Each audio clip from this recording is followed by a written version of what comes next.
राम मंदिर के बाद हिंदू समाज अब काशी और मथुरा को लेकर आशान्वित है,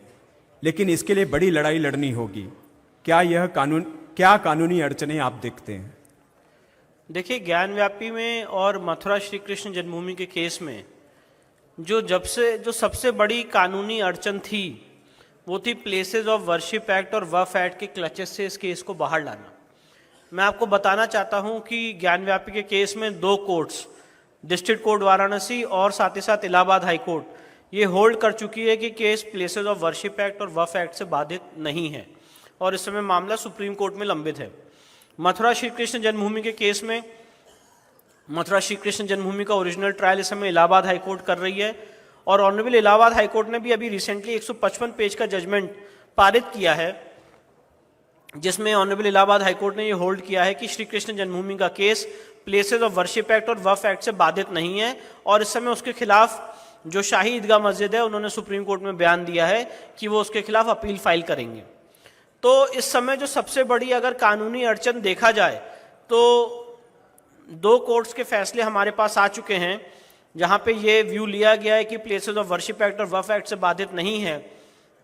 पर इस समय मामला सुप्रीम कोर्ट में लंबित है। तो वो एक एरिया ऑफ कंसर्न है हमारे लिए और साथ ही साथ मैं ऐसा मानता हूं कि इन सारे दोनों केसेस में सबसे ज्यादा जरूरी है, क्योंकि ये सारे सनातनियों से, उनकी आस्था से, उनकी अस्मिता से जुड़ा हुआ केस है। तो इस केस के फैक्ट्स क्या हैं ये मुझे लगता है कि अलग अलग टेक्नोलॉजीज के माध्यम से लोगों के पास पहुंचना चाहिए, उनको जानना चाहिए और इन दोनों केसेस का फास्ट ट्रैक कोर्ट के माध्यम से इसका ट्रायल होना चाहिए। मैं आपको बताना चाहता हूं कि बहुत से लोग मुझसे पूछते हैं और कहते हैं कि इसमें बहुत समय लगेगा, ये बड़ा टाइम टेकिंग प्रोसेस है।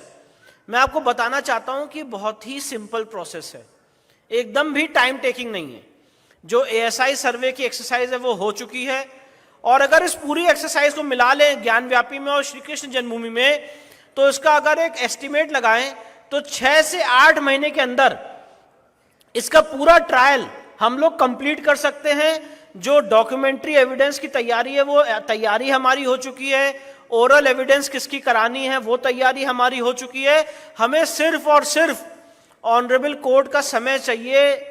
डे टू डे ट्रायल के लिए 6 से 8 महीने का, और दोनों केस में हम 6 से 8 महीने के अंदर ट्रायल संपूर्ण करने के लिए सक्षम हैं। तो बस ये जो इश्यूज हैं ये एरिया ऑफ कंसर्न है।